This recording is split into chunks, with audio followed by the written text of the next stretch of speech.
Ajit Bhate sir, everybody knows him, but I would still like to introduce him. So sir is Managing Director for Precast India Infrastructure Private Limited. Is a pioneer in the world of sophisticated precast construction industry scenario in India.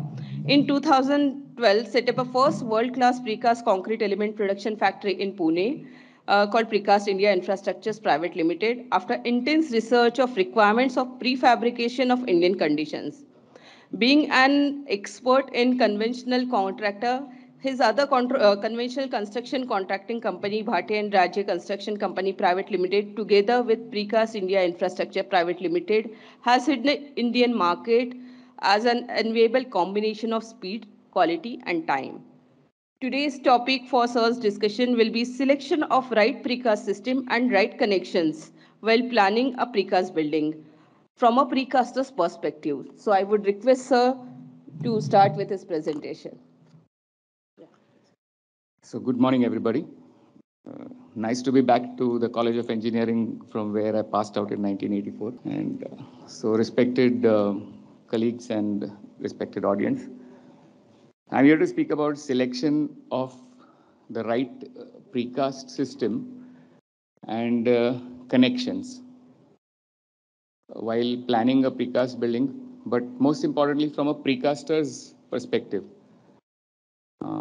So select the meaning of a precast system would rather be something related to design, part A, and part B is the actual execution on site. So I guess Mr. Sharma yesterday of Milior has already talked about the designer's perspective in the selection of the right precast system. So I'll just take it ahead on a precaster's perspective. That means a production person's. So first the contents are short. I'll just relate a few of my summary of my experience in the precast field for some time. Then the precaster's view, like what it is for the system, the right precast system, and then the connections. So prefabricated concrete is here to stay because in every project, people say, or now it is there that why can we do it in precast? It fizzles out after some time, but at least now there is a lot of interest generated in the precast thing. So I remember when I started my business career, I passed out in 1984 from COIP. Then worked for 3 years with a contractor, Mr. Kanetkar. And after that, I started doing my own building, my works in 1990 or something like that. So at that time, all these things were the volumes that we see now or the requirements of quality, safety, were not known. So I think it's only in the last 30 years, in the last 15 years that we are seeing 15 lakh, 20 lakh, 30 lakh square feet projects coming up, say, and maybe say 10 or 20 of them in the city, residential as well as this thing. So, so ultimately, I remember the days when I used to be a contractor. I am still a contractor also, but there is a difference in what I am doing, something extra now also.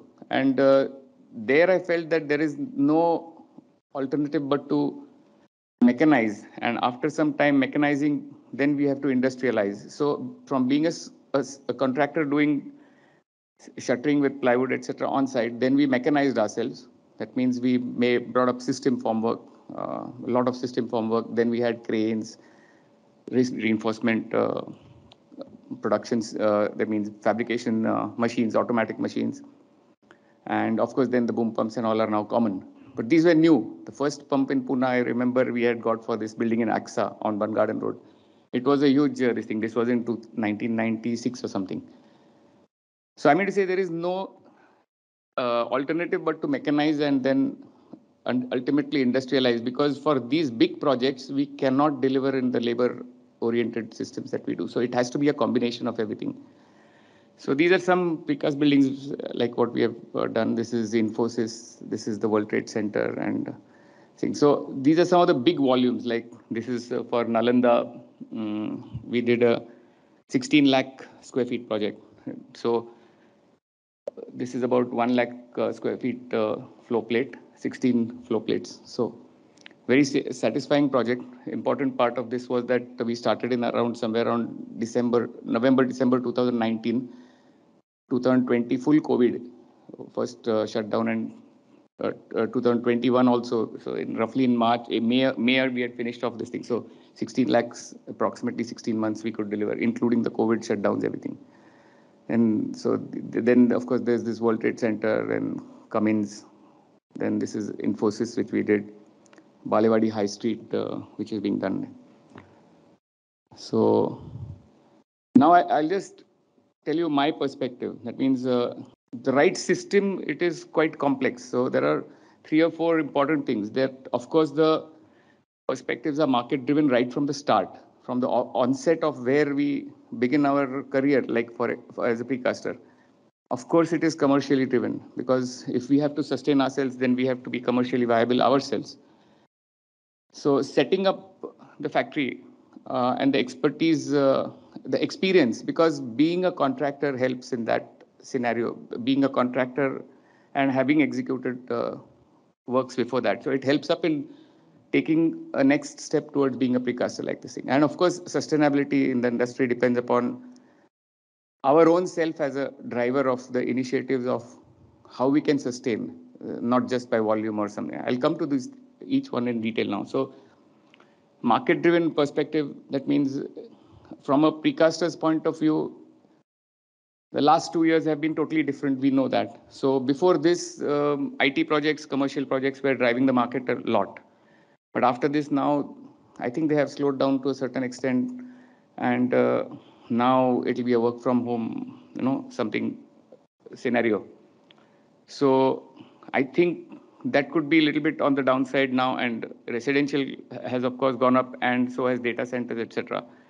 So it is the market that defines what type of system we have to use, or what type of I would say elements also, because as I said first, the precasters, the perspective for a right system, number one is the design element, which yesterday has been explained, and number two is the actual physical delivery in which system. That means the elements, I would say, the type of elements that can be used for this thing. That means for a slab, there are double T's, hollow core slabs, filigrane slabs, different types of systems. So anyway, so the market, of course, drives the thing.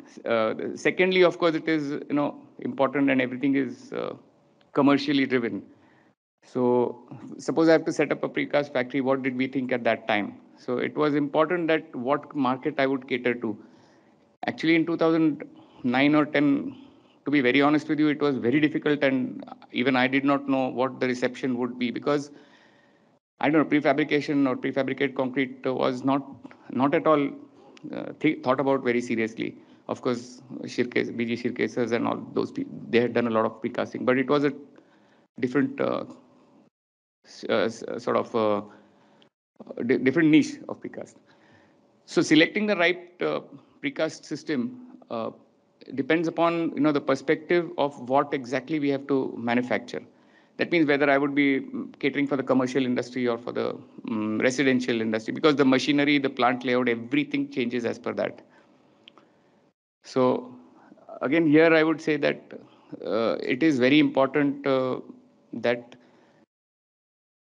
construction background, and it is not easy just to have a 100 crore rupees and set up a precast factory, because I really know the pains and the efforts that are required if something has to be done reasonably perfectly. So that was my, I would say, good fortune, that I was into the construction industry for about 10 or 15 years. And then I could think of this. So the base was solid. I knew about contracts. I knew about the volume of the industry. I knew about how it is being done conventionally, and how it would have to be done, this thing. So, I mean, we are afloat. We are doing good. Business is good. We are having a lot of, I would say, encouragement from the industry. New works are coming up. So last thing, as I said, is the inherent technical capacity to drive yourself, because it is not important from our point of view, or to be very honest, from our size and our point of view, I'm happy 100, 200 crores turnover, etc. Because it is not the money that we are after. We're getting a lot of joy in what we are doing. Means I find that the last 5 or 10 years which I'm doing, it's very satisfying. So It is, and if we had not done all these things, I do not think whether we could have sustained this thing. Because I am very proud to say that number one is that I'm lucky that my next generation, my son is working with me, and probably he's there. So I have that support in business, and we have now some of the patents which are granted to our Precast India infrastructure name. So it's a very satisfying thing. And I mean, on one side, it is a work satisfaction. On the other side, it is a requirement, for the precaster to be continuously upgrading himself. We did some examples of, like, we did a lot of visits to Germany and all. We saw how they build.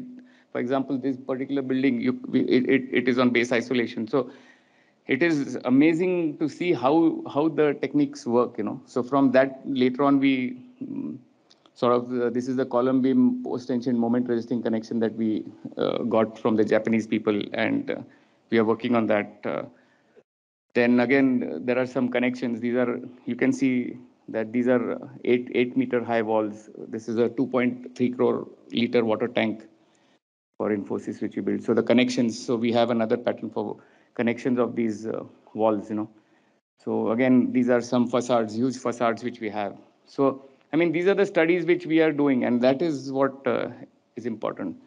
Now I come to the right precast system. So number one is that it has to suit the architectural requirements. Now, this is again like one of the best projects which we have done. I love this project. So this is the architects this thing, and this is how the building has physically come up.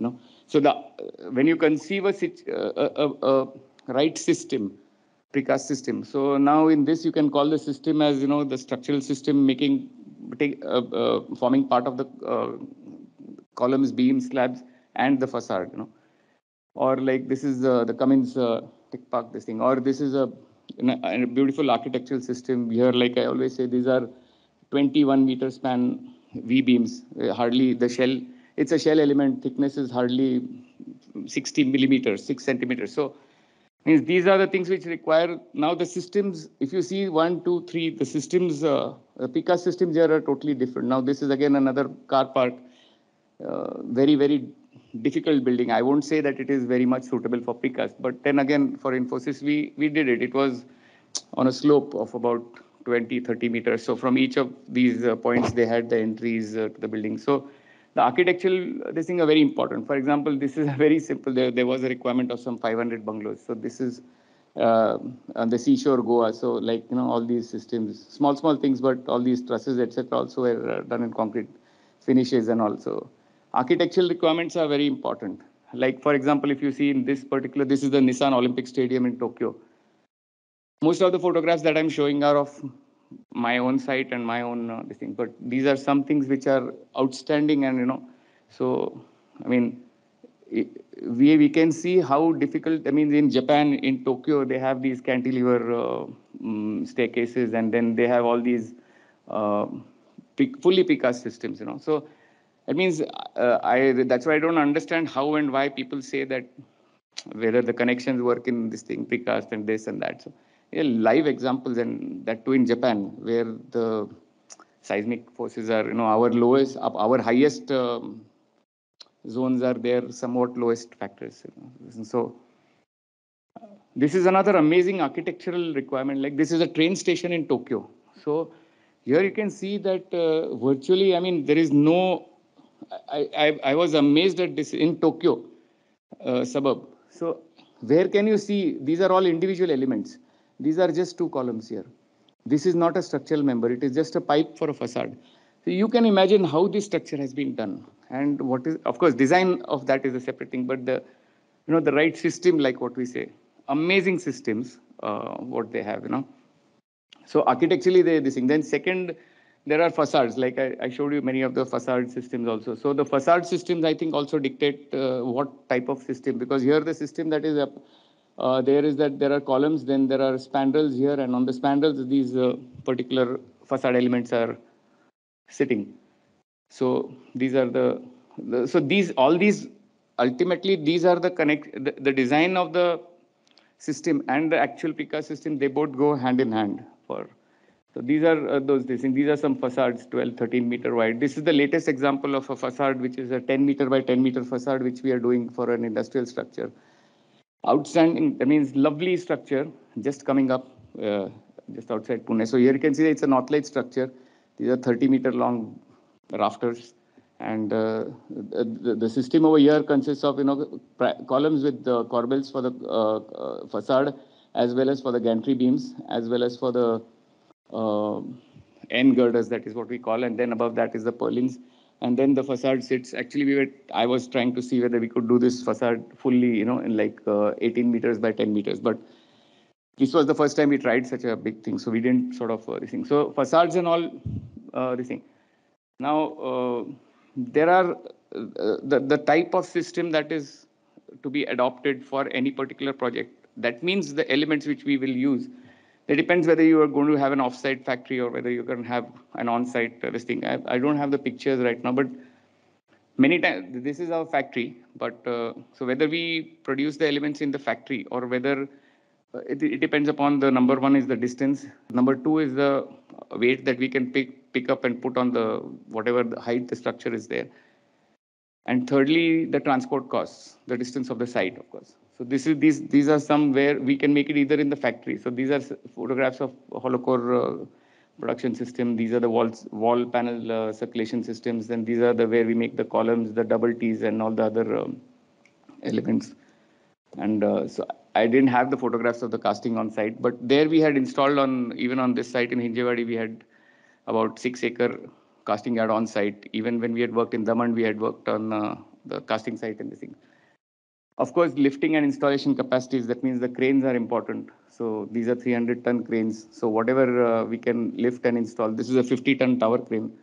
So these resources which are available with us define what type of system, because when I know that I have a 50-ton crane, this is a tower crane on wheels, Liebherr crane, so it can take 19 tons at 45 meters. Then I can know that I can basically have a double T which is 3.8 wide and 16-meter long, etc., etc. So that depends upon the system. These are also some good cranes that we have: 30-ton cranes, Wolf cranes, German cranes, luffing cranes. And then there is capacities, the transportation, because here if you see, this is basically a single T, 22-meter long. This is a 25-meter long rafter, which is got inside. So we had to take a lot of pains whether the trailer could come inside the factory and turn and then go and all those things also. So what are the various types of elements that are, there? So basically, I'll start from the foundation. So these are footings which we have done, pocket footings which are done. Then these are also square type of pocket footings. Then these are footings with columns that we have done. For fast works up to plinth, we usually do this. Then, yeah, so these are some Y columns. Then these are the columns which we have for the facade.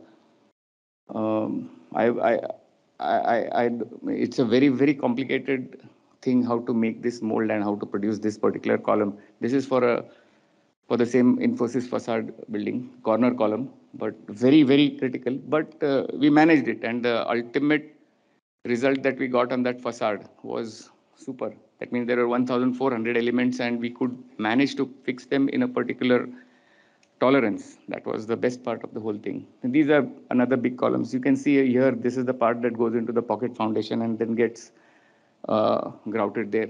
There is another like an idea that here we have a small ball. So in the footing also at the center we have a ball, so that when the column is erected on the inside this thing, if it goes inside and then we try to make it into plumb, it will not happen. So that it rotates on that particular ball, and then we have just got to put the wedges on the sides. The very simple tricks, but we have to know them. These are all gathered from a lot of experience from. Then these are columns. Initially, what we did was, when we didn't have the, I would say, advanced techniques about 4 years ago, then we used to have these 3-storied columns. This is a single column. This is not part of the moment frame. So basically, this has got no windows, but this is part of the moment frame, so it has got windows. So then we had these columns. What we used to do was, we used to fit, of course, install the beams here, put the hollow core slab, cast the screen, go up again, cast the, put the beams. But it was a big problem to, sort of concrete on these connections at every level. Because number one is that the window, we had to keep the window, for example, if the beam is 750, we had to keep 900 because the top bars had to go through it. This for a column beam moment testing connection, of course, the wet connection. Actually, this then took up a lot of time. And then when the concrete would go up to the top, there would be probably air voids. Then we had to make another outlet for that so that the air could pass out from there, etc., etc. So after having all these problems, we learned from it, and then we went to the column beam post-tension moment resisting connection after working with the Japanese people, So these are like some columns, and these are pre-stressed beams, different types of beams, single T beams.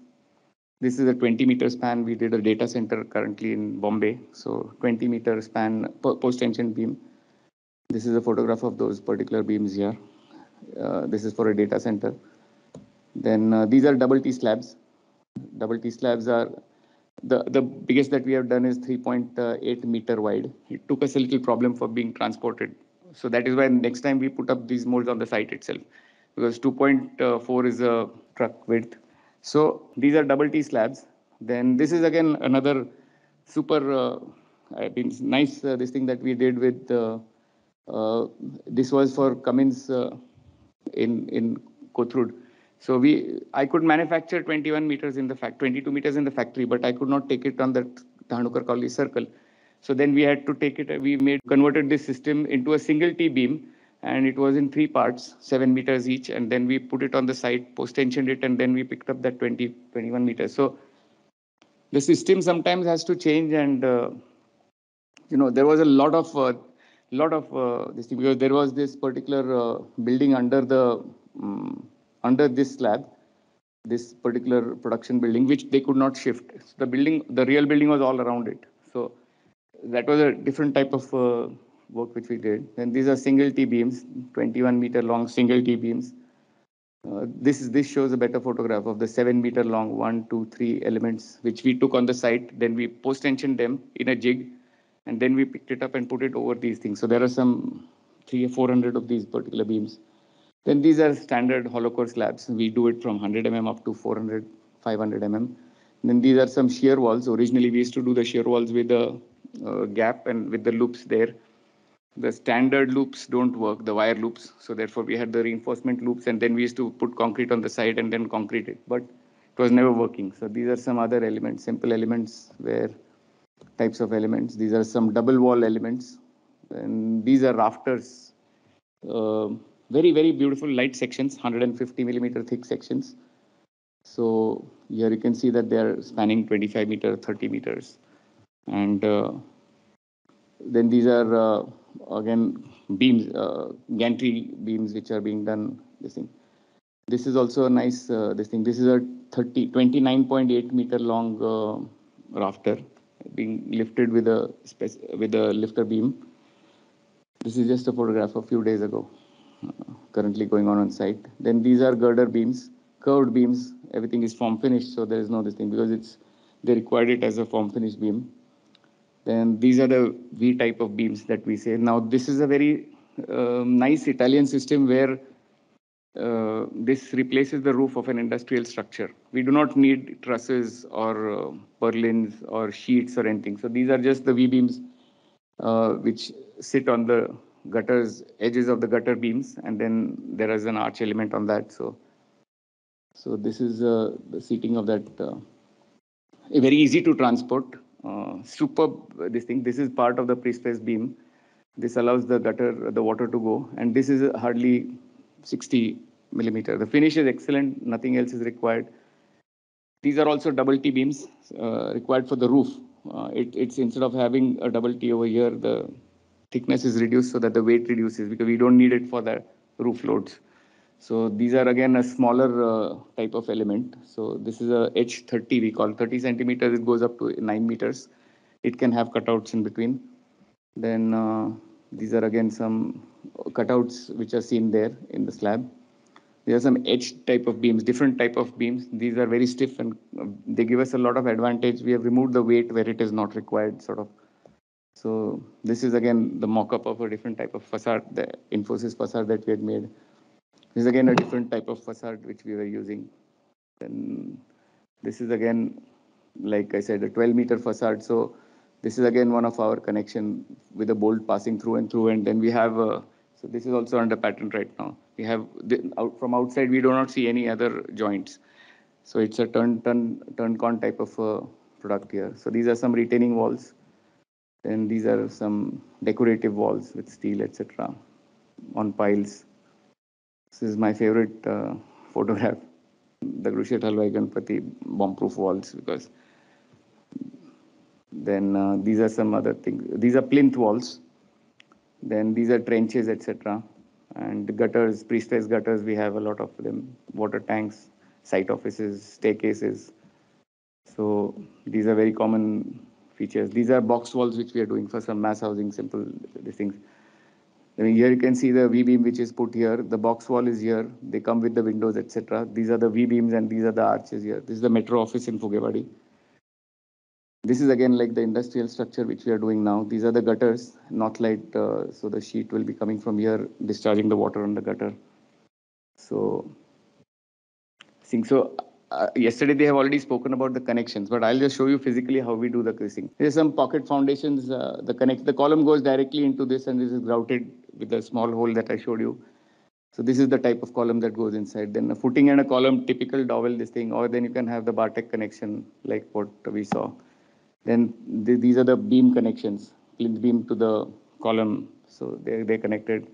Then there is a plinth wall. So this is a wall. Usually this is one of the dirtiest item where we have to have a plinth beam, and then the span is 10, 12, 15 meters. We cannot do anything. So this is connected against the wall. So we have done a lot of, so here you can see that we have done a lot of research, development, satisfaction, in-house work. So it is not just the, on one side we have 16 lakh volume, on one side we have these sort of structures also. So we worked a lot with, I think Mr. Mone sir is here, so we owe a lot of credit to him for encouraging us and then doing all these things. We have our own design team, Dr. Shantaraju, etc. So these are column to column like Groutek connections. Then these are simply supported beams.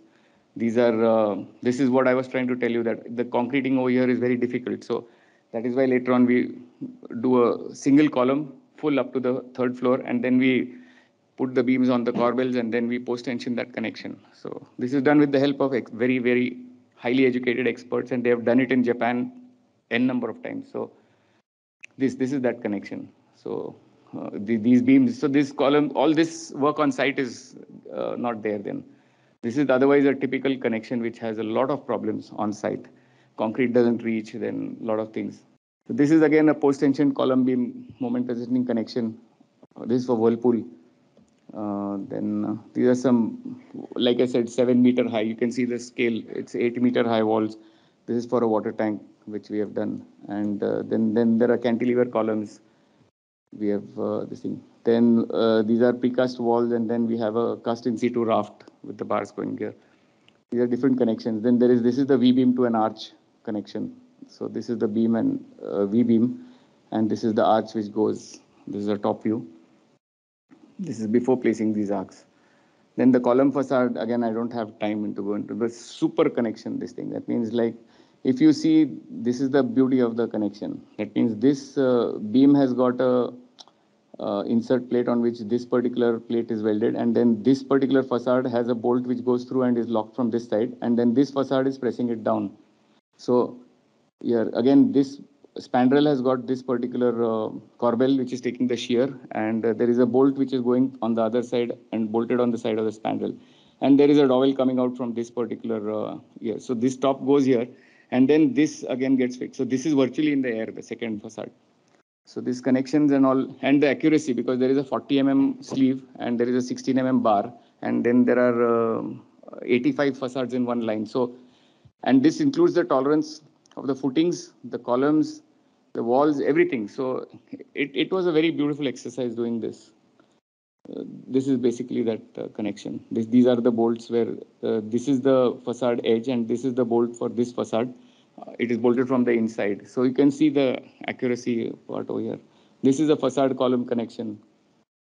Again, these are some of these things. So I'll end my presentation, but satisfaction is most important for us. So basically this building had been selected for the World Architecture Festival also in Berlin. This facade was designed by us only. We had made a competition in which we had, because Infosys said that we want a super facade. And can you do something? We don't want a blank building at the starting of the compound, because that was the first building at Wipro Circle. So then we appointed three, four architects from Pune, two from Mumbai, then three, four from Germany and all. And then there was this particular design which was selected by Mr. Narayan Murthy. So, and there we had competed against, Zaha Hadid structure and some big architects. So amongst that was our entity. So that was again a good this thing. Second thing is that this building has featured also on the Precast concrete buildings in seismic areas. So there are a lot of references of this, whatever projects we did inside that building. So all these photographs were there in that particular FIB journal also. So anyway. So conclusion is satisfaction in work done. And yeah, that's all. Thanks. Thank you, sir, for nice and clear presentation and bringing out quite a lot points and tricks from your practical experience. I would like to have some audience questions now. Yes, sir. Production capacity of a factory, you could say somewhere around 25 lakh square feet a year, but depends upon the type of project. If we go to the other projects, like we were saying, the industrial projects or something like Infosys, that this thing. So actually we have to balance production capacity, even it depends upon one shift, second shift, etc. But at one given time in a year, we had completed somewhere around 20 lakh, 22 lakh square feet. Actually, the capacity can be much more if we work in the second shift. But then whether we want it or not, and is the site, because whenever you have a contract, this thing, there are also site works. That means the cast in situ things. So it is always linked to that. Sir, do you see shift in industrial construction from conventional PB structures to moving to large span concrete precast structures? Like your below example is really worthy of that what can be achieved. Do you see that shift? And from a cost perspective, how does it work? Because PB will give them 3 months turnaround, X cost, versus you will have some Y turnaround and cost.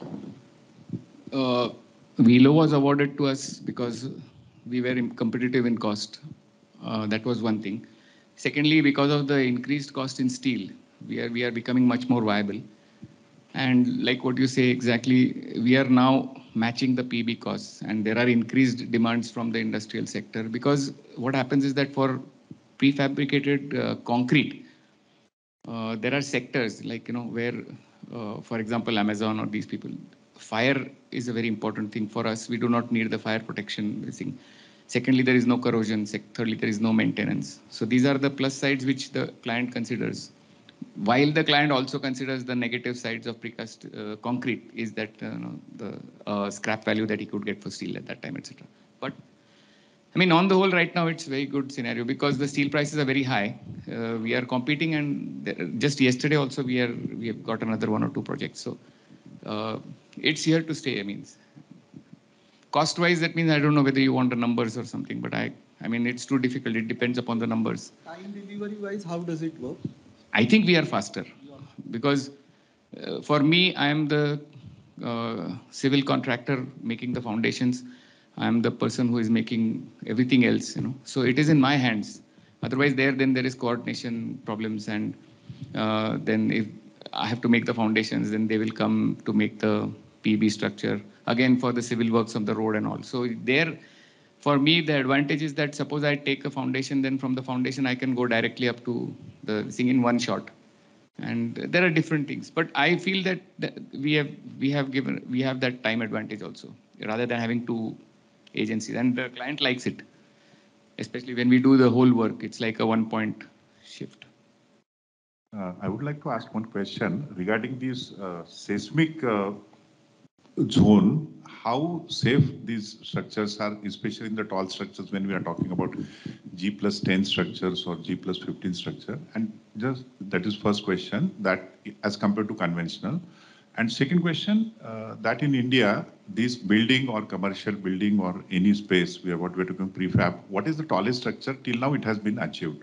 Yeah, outside world, it has been achieved to a large extent, but suppose what is the maximum height in India for any residential or commercial complex in prefab has been done? Okay. Any idea? Yeah. So the first question is a very standard question, and like what we always difficult to answer. But I think with all the structural engineers and the people sitting here who are much more adept than me to answer this question. See, I think there is no difference in precast construction and cast in situ construction, except of course we all know the connections. For all practical purposes, the quality of precast concrete should be much, much better than whatever quality we get on site, especially when there is a large plate volume or something. Now, second thing important in this is that safety-wise, this has been a very widely discussed topic, and then there are many photographs, many different versions, because there are photographs where we see that only precast structures are standing. This is in Canterbury, in New Zealand, and there are cast in situ projects on that which have all fallen. All there are only 2 or 3 precast structures. On the other hand, there are other pictures showing that precast structures have fallen and this thing. I feel personally that everything boils down to detailing and the connection and the quality at the connection. So inherently, I do not think there is anything different between this thing. A precast building can go as high as whatever a cast in situ building can go. Of course, it depends upon the limitations of the cranes and this that. So beyond, I think beyond 150 meter, 150 meters where the booms go, these are the limits. Okay. So safety wise, though, I do not think anybody now that building which you saw in Japan, which I showed. So that is also a precast building. That maybe I think somewhere around 30 stories or something. So somewhere around 150 feet. India, the second question, as I say, I think in India probably we have gone up to only about say 80 meters or 75 or 80 meters. But I think residential buildings of 100 meters have been done in Bangalore by L&T and all. Or Shirkes, they might have done something which is much more than that. But again, I do not see that as a constraint. It depends upon the lifting capacities and the other things, and the economics of the crane versus the labor and the time which is available for the execution. Yeah, hi, this is actually Amit. I'm just going to add into what he mentioned. Yes. Thanks, Amit. Zone 1 to Zone 5 in India is absolutely no issues. What we are doing, what we have done the testing, we have done building design in Zone 4 Delhi that had started. We didn't finish it for some other reasons. But Zone 2 of course is gone, but up to Zone 2 to Zone 5, if you are doing that emulative detailing, there is absolutely no issues. We have strength in-house. At L&T, we have consultants in India who will do that work for you. We have done the testing also and all established. I don't see any issue. Your second question was how much we have done. We have done up to 70-meter height, which are G plus 23-story buildings. And why we stopped at 70 meter was the regulations and all. In 1972, Shirish Patel and Associate did total precast buildings that went up to 81 meters. Ground plus 27-story tall buildings. I showed that picture also yesterday. Those buildings are standing there now more than 45 years at the sea coast in Mumbai, Zone 3. So that kind of a landmark in India that satisfies pretty much everything. 2 years ago, we did a building design of 100-meter tall. That was done in discussion with Dr. S.K. Ghosh in US, he sits in ACI and he pretty much is the walking library of all codes and how concrete design is done. So that building did not start for, again, different reasons. But the only restriction will happen, like he mentioned, is if you go taller, your crane capacity, and if you cross 100 or 120 meters, your wall thicknesses start going up. So 250, 300, then again the weight is the issue. But as far as the design is concerned, if you do emulative detailing, there is nobody stopping you in terms of height. So, thank you. I am also taking this point, and we have tested, I think, these wall panels for L&T building at COP for shear loading, and these walls panels have shown very nice performance. And sir, you in your presentation you have shown corbel. I think that corbel will help to take much more shear in addition to that. Yes. I think that is addition. Yes. Because we should not go directly simply by simple type of connection. It will may create some stress concentration. Yes. So I think in earthquake resistance structure, we have to take the care of shear. Yes. Rest of things, bending and tension will be taken by reinforcement. But detailing is most important. Thank you very much. Sir, I would like to know the patented joint connection which you have done. Some more detail in that, if you can show. I don't have the slides with me over here, but basically what we have done is that, as I pointed out at that time, when we used to have a three-storied column with 2 or 3 windows in that, we used to put the beams on the corbels, then put the hollow core slabs, and then we used to do a wet connection. That was an emulative connection, like what Amit said, that basically that is the best way of doing things. The code cannot challenge you, or nobody can challenge you, sort of, because it's a regular moment testing wet joint connection. Because even on a site, when we cast a column, you cast it. So there is a cold joint there. You put the shuttering for the beams and column, then you cast. So the joint, that particular joint is not the issue, I don't think, any time. But when we were doing that particular concrete for those things, I will try to see if I can locate that. Yeah. The video which didn't work was actually going to that exactly the point that you were saying. Yeah, so this is that connection where, this was what we did originally, for 2 or 3 years. This is a 3-storied column, okay? You can see this thing, I don't know. No, leaving window is one of the solutions which is normally being done. But yes, but that is what didn't never work fast from this thing. So this is that connection which we later on do. That there is no window in the column; it goes directly up. And then there are these corbels over here. The beams sit on the corbels, and then we post tension the connection on the top and at the bottom. Are you so putting basically, some ducts in the yes, column yes. There are the ducts in the ducts in the beam. There are ducts in the column, sleeves in the column. There are ducts in this other beam also. And from one side, we have a pocket in that beam over there. And then we post tension the connection at the top also and at the bottom also. So now, of course, at the top, we have somewhere around 70-75% post tensioning. And we also have it at the bottom for the negative moments during the earthquake. So then that is hardly about 30% or something, because that allows the structure to be a little bit more flexible. So in fact, I don't know whether I'm correct in saying this, but this it goes a step beyond the ductility that is required. Is there any wet joint between the column and the beam? No, there is no wet joint, but that has to be grouted, because it is very important that the column and beam, they remain in compression. So the beam and the column, they remain compressed together. So that is the important thing in this particular connection.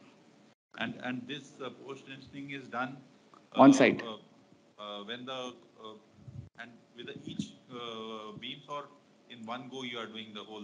No, we right now, whatever we are actually, if it is a column beam connection, then it is good that it is done for every particular beam, because if we have a pre-stressed beam, for example, and then we do the post tension connection only, then there are different ways, but the best way to, if you want to address the connection only, column beam connection, then it is better that you do it individually for the beams on both sides and the column. But that is not very economical, because then what happens is that the strands which have been taken for the beam at the bottom, we waste the value of those particular things. We don't need the strand there, and I cannot do any harping or anything on the strands due to the systems currently used. So it's not possible for me to give it this thing unless I precast it in the factory and then I post tension it as per the profile which is put inside the. That also we are doing that. The data center beams that we showed, they are all post tensioned on the site. So these are some experiments which were done to show a cast in place connection versus a corbel connection for a precast beam and a column which are connected by post tension this thing. So thank you, sir.